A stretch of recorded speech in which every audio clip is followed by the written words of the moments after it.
বসিরহাট লোকসভা ভোটে কে জিততে পারে, আইএসএফ, টিএমসি না বিজেপি? আইএসএফ জিতবো, আইএসএফ। আমরা আইএসএফ থেকে হয়তো 2 লাখ ভোটে লিড দেবো। কি বলবেন? আশা করি আমরা জিতবো ইনশাল্লাহ। কোন দল থেকে? আইএসএফ থেকে। এই বসিরহাট লোকসভা ভোটে সন্দেশখালীতে নওশাদ সিদ্দিকী আসছে, কেমন লাগছে? আমাদের ভীষণ ভালো লাগছে, ভীষণ খুশি আমরা। এই যে বিশাল মাঠ ঘোরাতে পারবে বলে মনে হচ্ছে? ইনশাল্লাহ দেখা যাক কত দূর হয়। আমাদের বাড়ি সরবেরিয়া, ছোট আজকের গ্রাম। আপনারা ধামাকালি। তাহলে কেমন লাগছে এই প্রথম সন্দেশখালীতে নওশাদ সিদ্দিকী? খুব ভালো লাগছে। কে জিততে পারে বলে মনে করছে? এখন আছে তো আইএসএফের দিকে এখন গোড়াচ্ছে, গোড়ায় আরো লোকের দিকে দেখান। তারপর মানুষ চাইলে আইএসএফ দিতে হবে, মানুষের দিকে গোড়াচ্ছে।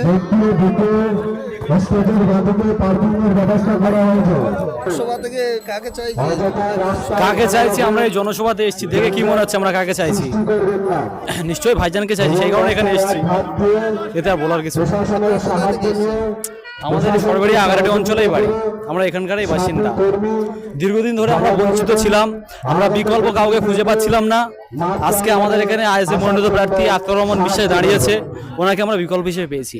সেই জন্য আগামী নির্বাচনে আমরা ওনাকে বিপুল ভোট দিয়ে জয়যুক্ত করতে চাই। সন্দেশখালী কতটা সাড়া পাচ্ছে? সন্দেশখালী মোটামুটি ভালোই সাড়া পাচ্ছি আমরা, যেহেতু আপনারা জানেন যে আমাদের সন্দেশখালী একটা এসটিসি বিধানসভা, সেই জন্য এখানে দলিত, আদিবাসী এবং মুসলিম এই দুটো জাতি বেশি এখানে ভিড় মানে সমাবেশ করবে আজকে। এর আগে নওশাদ সিদ্দিকী একেবারে 72 কিলোমিটার আগে সাত সিটি এই সন্দেশখালী আশাকে কেন্দ্র করে গ্রেফতার করে।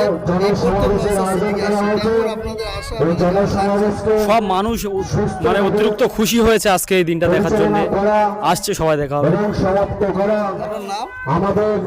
আমার নাম হালিম শাহাজি। আমরা হারো আবেদন সভা থেকে এসেছি। কেমন লাগছে বসিরহাট লোকসভায় এই প্রথম সন্দেশখালীতে এসে খুব ভালো লাগছে, নওশাদ সিদ্দিকী ভাইজানের সাথে এসে মানে সবাই এসে খুব ভালো লাগছে আমাদের। আমরা চাই যে ইনশাল্লাহ নওশাদ সিদ্দিকী ভাইজান যে প্রার্থী দিয়েছে সেই প্রার্থীকে জেতানোর জন্য আমরা ইচ্ছা করব। ইনশাল্লাহ সবাই মিলে চেষ্টা করব যেন নওশাদ সিদ্দিকী ভাইজান যে প্রার্থী দিয়েছে আমরা জেতাতে পারি। কতটা সাড়া পাচ্ছেন গ্রামে? ইনশাল্লাহ আমাদের গ্রামে আমরা পুরো সাড়া পাচ্ছি, আমাদের কোনো অসুবিধা নেই। ইনশাল্লাহ 3টে বুথ আমাদের 3টেই কমপ্লিট আছে, আমরা পুরো সাড়া পেয়ে গেছি। অনেকে বলছে যে এই যে জোট ছিল সেই জোট নেই, একটা বাড়তি একটা ইমেজ নষ্ট হচ্ছে বলে মনে করছেন? না, অতটা ইমেজ নষ্ট হচ্ছে না, তার জোটটা ছিল একটু ছিল, তা জোট হয়নি যে গেলে অতটা ইমেজ নষ্ট হচ্ছে না। তবে আমাদের যতটুকু বিশ্বাস, আমরা আইএসএফের কর্মী, আমাদের বিশ্বাস ইনশাল্লাহ আমরা জয়যুক্ত হব আইএসএফের। আপনার নাম? আমার নাম নাসির উদ্দিন। কিন্তু গোপালপুর আমার ডিঙ্গি থেকে।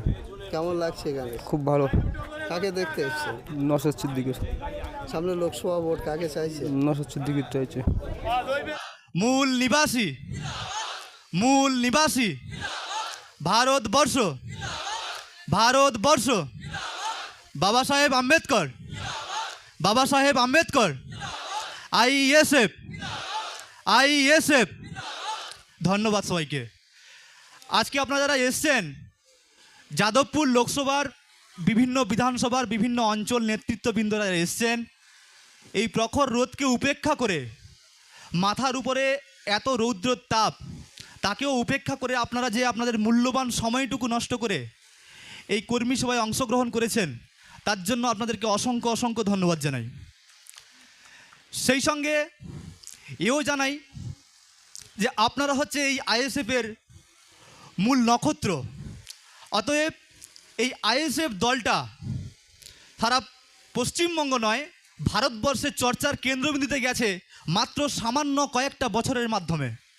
আর তার কিন্তু মানে যদি কোনো রকমভাবে অধিকার থাকে কিংবা প্রাধান্য থাকে, তাহলে কিন্তু আপনারাই কিন্তু এটাই সম্ভব করতে, বাস্তব করতে সম্ভব হয়েছেন। তো এই জন্য এই সমস্ত যারা নক্ষত্রপ্রেমী, যারা আমাদের কর্মীবৃন্দকে আমরা পেয়েছি, তাদেরকে লক্ষ্য রাখতে হবে যে এই আইএসএফ দলটা কিন্তু একটা বৃক্ষ রোপণ হয়েছে মাত্র। এই বৃক্ষটাকে জল দিয়ে, সার দিয়ে আমাদের কিন্তু বড় করতে হবে এবং এই গাছটাকে আরও বড় করে শুধু যাদবপুর নয়, পশ্চিমবঙ্গের সমস্ত জায়গায় আমরা কিন্তু আইএসএফের প্রচারটা চালিয়ে যাব এবং আইএসএফের ঝান্ডাই উঠবে। আইএসএফই হবে শেষ কথা। এমনই হবে কেন যে মানুষ যদি কোনো সমস্যায় পড়ে সেই সমস্যার সমাধান খুঁজতে যেন আইএসএফের দরবারে হাজির হয়, আইএসএফের নেতাদের কাছে হাজির হয়। এবং মানুষ যদি জটিলতার সমস্যায় পড়ে যায় সেক্ষেত্রেও যেন মনে হয় যে সমস্যার সমাধান করতে পারে হয়তো আইএসএফ। তো সেই লক্ষ্যে আমাদের পশ্চিমবঙ্গের একমাত্র বিরোধী দল নেতা তথা আমাদের আইএসএফ চেয়ারম্যান নওশাদ সিদ্দিকী সাহেব, উনি যেভাবে লক্ষ্যমাত্রায় এগিয়ে যাচ্ছেন, আমার মনে হয় বিগত দিনে এই রকম কোনো বিধায়ক হয়তো আমরা পশ্চিমবঙ্গ তথা ভারতবর্ষে আর পাইনি। একমাত্র বিধায়ক কিংবা একমাত্র বিরোধী নেতা কেন বললাম? কারণ কি আমাদের এই রাজ্যে বর্তমান যে তথাকথিত বিজেপি দল আছে, তারা আমরা বিজেপি বা বিরোধী হিসেবে চিনি, তারা কিন্তু একই জিনিস, অর্থাৎ একই টাকার অন্য একটা রূপ বা অন্য একটা মাত্রা মাত্র।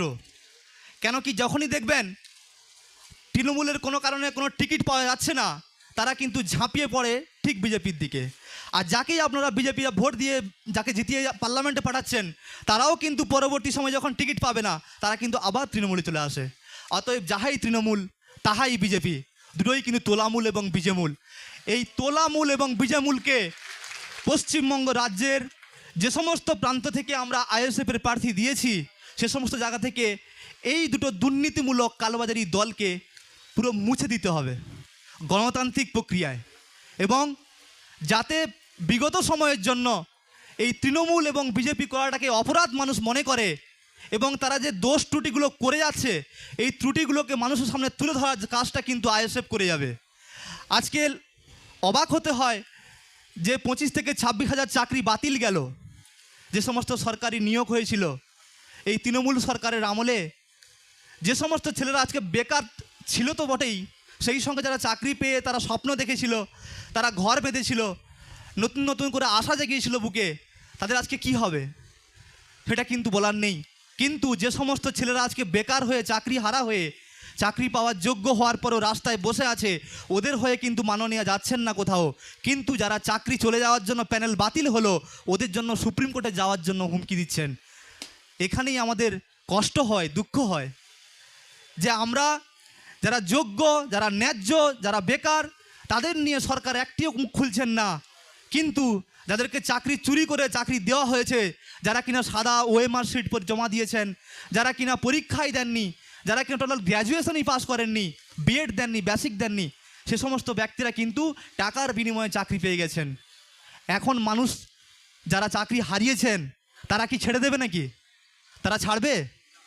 তারা তো মনে হয় তৃণমূলের যারা যে সমস্ত যারা তোলা তুলেছিলেন ওদের বাড়িতেই হামলা করে বলে মনে হয়। এবং একদিন এমন হবে রাস্তাঘাটে মানুষ যখন তৃণমূল করবে বা বেরোবে, ওদেরকে চোর বলে আখ্যায়িত করবে। এখন তো করছে, আরও করবে। আর বর্তমান